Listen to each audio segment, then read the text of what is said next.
तो गाइस आज के इस वीडियो में हम कलिंग गेम्स की पूरी आर्क को कवर करने वाले हैं जो कि जुत्सु काइसन का सीजन 3 भी होने वाला है। लेकिन इस आर्क को स्टार्ट करें उससे पहले मैं आप सबको ये चीज दिमाग में रखने के लिए कहना चाहता हूँ कि हमारी Gojo Satoru our beloved the honour box में बंद है। जुत्सु काइसन वर्ल्ड की सारी पब्लिक डर गई है। ऐसा लग रहा है जैसे आरसीबी के प्लेऑफ्स के चांसेस ऑलमोस्ट जीरो हैं। ऐसे में यूजी, इतादोरी, मेगुमी फिशुगुरो या फिर यूता और बाकी सब सॉर्सरर्स को पता चलता है कि केंजाकू, जो कि गेटो की बॉडी चुरा कर बैठा हुआ है, ने एक नया गेम स्टार्ट किया है जिसका नाम है द कलिंग गेम्स। और इसी गेम्स के अगल बगल ये पूरी आर्क चलेगी। तो इस गेम्स के कुछ बेसिक रूल्स हैं, जैसे कि अगर प्लेयर बन गए हो तो खेलना ही पड़ेगा।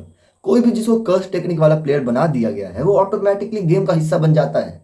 भागना बिल्कुल मना है। दूसरा है पॉइंट सिस्टम। हर प्लेयर के पास पॉइंट्स होते हैं। आप पॉइंट्स कमाते हो दो तरीकों से। किसी दूसरे प्लेयर को एलिमिनेट करना, जो कि सिर्फ मार के ही किया जा सकता है। अगर आपने उस प्लेयर को मार दिया तो उसके सारे पॉइंट्स आपके अकाउंट में आ जाएंगे। अगर आप 100 पॉइंट तक कमा लेते हो, मतलब आप एक नया रूल भी ऐड कर सकते हो। लेकिन मैं इस रूल के बारे में आपको आगे और जानकारी दूंगा क्योंकि ये बहुत ही बड़ा रूल सिस्टम है। तीसरा रूल है द डेडलाइन।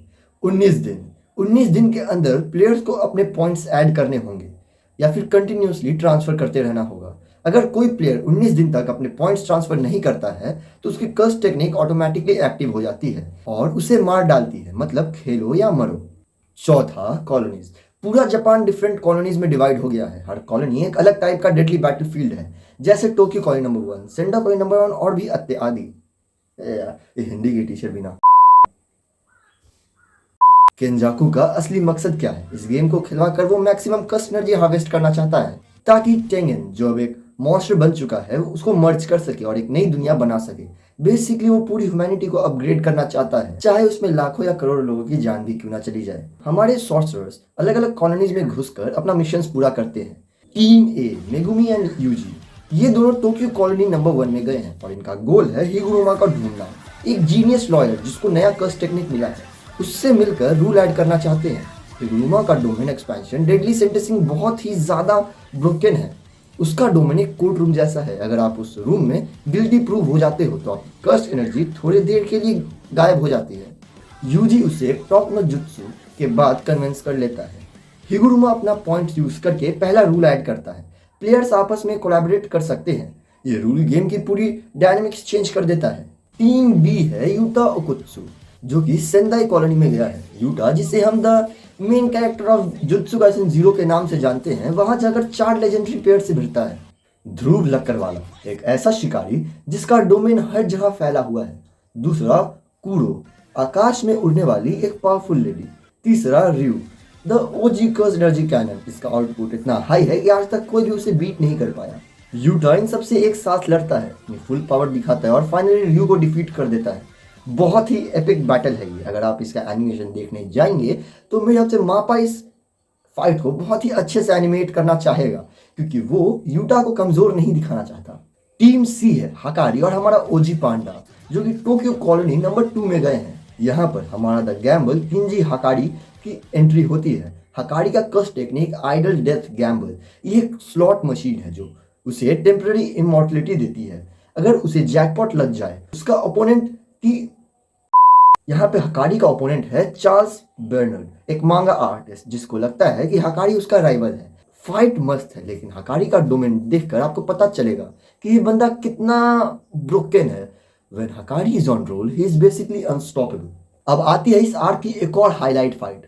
किशिमो, जो कि हिस्टोरिकल सॉर्सरर था, जिसे द थंडर गॉड के नाम से भी जाना जाता है, उसका एक ही गोल है, सुकुना से लड़ना, क्योंकि उस जमाने में सुकुना ही एक ऐसा वॉरियर था जिसे लड़ने में मजा आता था। किशिमो हकारी को ढूंढ लेता है और दोनों के बीच द मोस्ट हाइप फाइट शुरू हो जाती है। हकारी जैकपॉट लग जाता है, 4 मिनट 11 सेकंड के लिए इमॉर्टल बन जाता है। अनलिमिटेड कर्स एनर्जी के साथ वो अपोनेंट को देता है। किशिमो पूरे कर्स एनर्जी को इलेक्ट्रिसिटी में कन्वर्ट कर देता है। लाइटनिंग बोल्ट से वो अपने अपोनेंट की बॉडी में इतने स्ट्राइक मारता है कि हो जाता है। ये फाइट इतनी इंटेंस और इतनी अनप्रेडिक्टेबल है कि हकारी बार बार जैकपॉट लगाता है। किशिमो उसे हर तरीके से हराने की कोशिश करता है। फाइनली हकारी अपने अल्टीमेट लक दिखाता है और किशिमो को डिफीट कर देता है। किशिमो डिफीट होने के बाद भी अपनी आखिरी विश बताता है। वो यूजी को अपना टेक्निक ट्रांसफर कर देता है ताकि जब सुकुना यूजी पर कब्जा करे तो काशिमो उसे एक बार फिर चैलेंज कर सकता है। सब कुछ प्लान के हिसाब से चल रहा है। हीरोज का नेक्स्ट टारगेट है एंजल यानी हाना कुरुसु को ढूंढना, जिसके पास वो टेक्निक है जिससे वो गोजो को प्रिजन रेल्म से खोल सकती है। अगर आप लोग को नहीं मालूम तो सीजन 2 में किंजाकू ने गोजो को प्रिजन रेल्म में बंद कर दिया था। अब इसमें एंट्री होती है मेगुमी की बहन का। वो भी इस गेम में एक फंस गई है। उसे ढूंढना सबसे ज्यादा जरूरी काम है, लेकिन जब फाइनली यूजी और मेगुमी को उसकी बहन मिलती है तब सबसे बड़ा प्लॉट ट्विस्ट आता है। पता चलता है कि सुमुकी नहीं बल्कि योरुजु है। वो एक पुरानी सॉर्सर है जिसने सुमुकी को बॉडी पर कब्जा कर लिया था। अब वो मेगुमी से प्यार करती है। हाँ, स्टोरी में रोमांटिक ट्विस्ट, लेकिन उसकी असलियत क्या है? इसी बीच सुकुना अपना मास्टर प्लान एग्जीक्यूट करता है। वो मेगुमी की बॉडी में ट्रांसफर हो जाता है क्योंकि मेगुमी का 10 शैडोज टेक्निक ये एक ऐसा टेक्निक है जिससे वो अपनी पूरी पावर को यूज कर सकता है। सुकुना अब द किंग ऑफ कर्सेस अपने असली फॉर्म में आ जाता है। मेगुमी फुशिगुरो के बॉडी पर कब्जा करके आ गया है और उसकी पहली चीज, उसने अपना वादा पूरा किया। उसने हाना कुरुजु यानी जो एंजल है धोखे से मार दिया ताकि कोई गोजो को नहीं खोल सके। गेम पूरा चेंज हो गया है। अब विलन्स की टीम में केंजाकू प्लस सुकुना दोनों आ चुके हैं। आर्क खत्म होती है एक मैसिव क्लिफ हैंगर पर। सुकुना ने मेगुमी की बहन सुमिकी को भी मार दिया है। मेगुमी इमोशनली कंप्लीटली टूट गया है और अब यूजी माकी यूटा सब मिलकर सुकुना से लड़ने की तैयारी कर रहे हैं। अब इस आर्क का कंक्लूजन क्या है मैं आपको बता देता हूँ।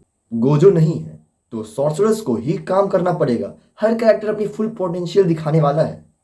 अब मैं बता दूं कि इस आगे आने वाले सीजन्स में या फिर आर्क में या फिर मेरी ही वीडियो में जो कि मांगा पर बेस्ड होने वाली है, उसमें आपको सभी कैरेक्टर्स का तगड़ा पावर अप दिखने वाला है। यूटा का फुल पावर, हकारी का ब्रोकन डोमेन, यूजी का इम्प्रूवमेंट और साथ में यूजी का डोमेन भी, जो कि बहुत मस्त है। हाँ, मेरा डिटेल है। अब आने वाले आर्क में आपके बहुत सारे नए कैरेक्टर्स, फेवरेट कैरेक्टर्स आने वाले हैं और नहीं आने वाले तो फेवरेट कैरेक्टर्स आपके फेवरेट बन जाएंगे, जैसे कि हाकारी, किशुमो, हिगुरुमा जैसे नए नए कैरेक्टर्स आपके दिल जीतने वाले हैं। और चौथा, द अल्टीमेट बिट्रेयल। सुकुना का मेगुमी के बॉडी में आना सबसे बड़ा इमोशनल ब्लो था। अब देखो इस बार ना स्टेक्स बहुत ही ज्यादा है। अब सिचुएशन ये है कि सुकुना आजाद है, गोजो अभी भी बॉक्स में है और एक महाशय केंजाकू अपना प्लान पूरा करने वाला है। तो दोस्तों, करेंगे हम आर्क एक ऐसा रोलर कोस्टर है जिसमें कॉमेडी है, ट्रेजेडी है, एपिक फाइट्स है और ऐसे प्लॉट ट्विस्ट है जो आपको शॉक में डाल देंगे। अब आगे देखते हैं कि यूजी और दोस्तों का क्या होता है, क्योंकि अब तो असली खेल शुरू होने वाला है। जुत्सु काइसेन का ये टूर्नामेंट आर्क किसी भी एनिमे के टूर्नामेंट आर्क से कम नहीं है। मिलते हैं आपको ऐसी वीडियोस के साथ, तब तक के लिए बाय बाय। और आप मेरे इंस्टाग्राम पेज को जरूर फॉलो कीजिए, मैं वहाँ पे अपने अपडेट्स डालता रहता हूँ। Bye bye. Bankai Sankano Tachi